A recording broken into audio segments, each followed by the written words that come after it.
Ada yang bilang yogurt vegan lebih bagus untuk kesehatan, tapi ada juga yang bilang yogurt dairy dari susu sapi justru yang paling bagus. Coba-coba, mari kita bedah aspek definisi bagus ini satu persatu yuk. Halo, kembali lagi ke Ruang Suka, where happiness is in everyday food. Yang mau kita bandingin kali ini adalah yogurt kelapa dan yogurt dairy homemade yang udah kita buat sendiri dan juga udah kita cicipin sendiri. Ya iyalah ya, masa kalian yang cicipin. Oke, cara bikin yogurt homemade kelapa ada di sini. Dan cara bikin yogurt homemade dairy ada di sini juga. Ada 5 aspek yang akan kita bahas di perbandingan yogurt ini. Aroma, rasa, tekstur, harga, dan yang terakhir adalah nutrisinya gimana nih. Pertama, dari segi aroma. Yogurt kelapa homemade yang kita bikin dari bakteri tangkai cabai rawit memiliki aroma hint kelapa dan sedikit aroma asam.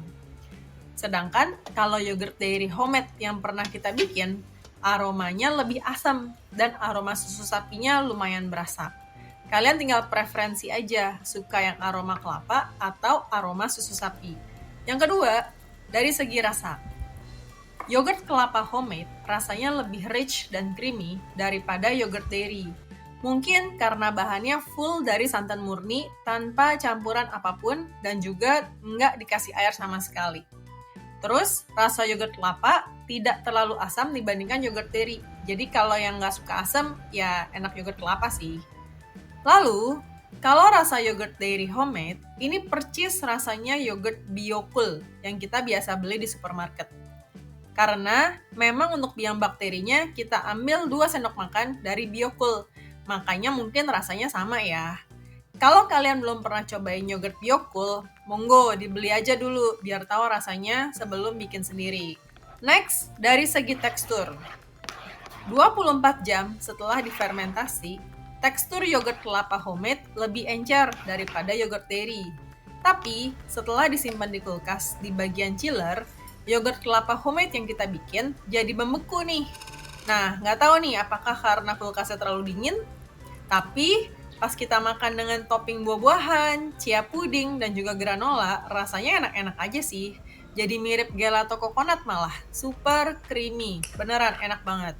Lalu kalau yogurt dairy homemade, teksturnya ini kental, tapi nggak sampai firm seperti Biocool, karena kan ini homemade, jadi nggak ditambahin bahan macam-macam lainnya lagi untuk bikin teksturnya ini firm.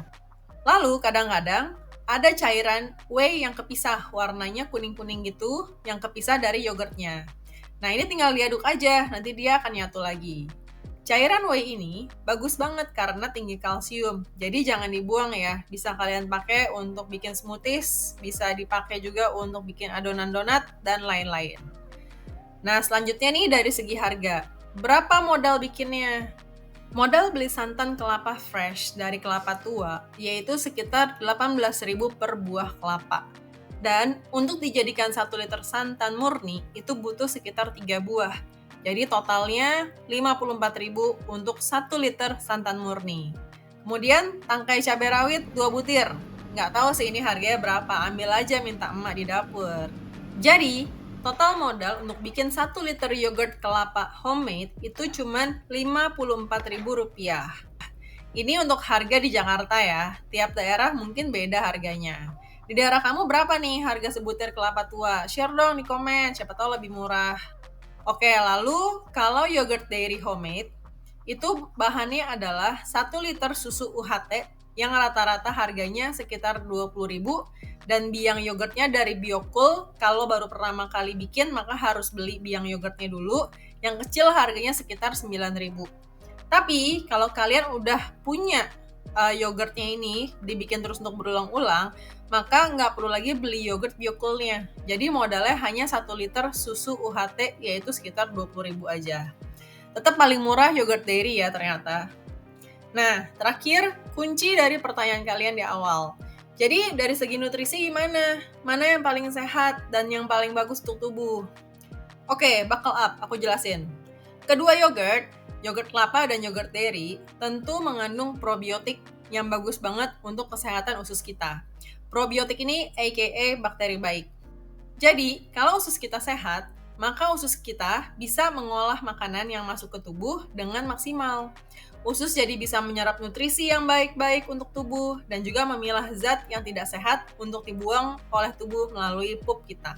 Masing-masing yogurt kelapa dan yogurt dairy itu punya keunggulan dan kelemahan masing-masing.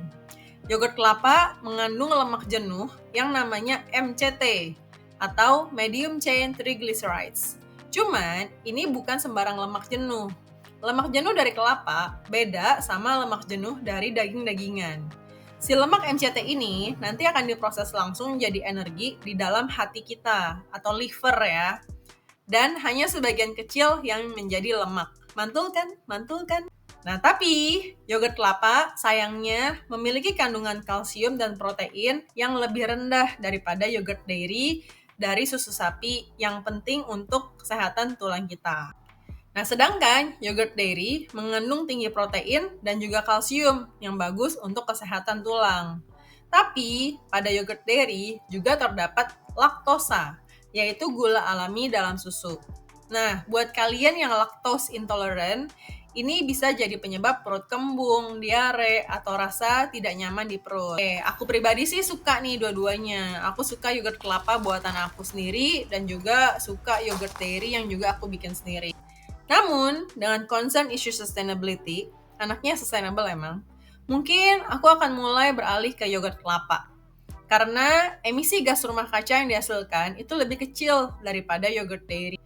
Nah, kenapa bisa lebih kecil? Nanti aku jelasin di video selanjutnya ya.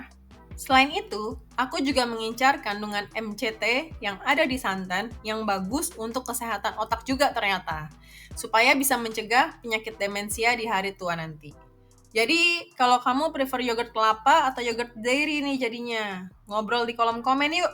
Juga please jangan lupa subscribe supaya nggak ketinggalan video-video terkait real food, real happiness lainnya. See you!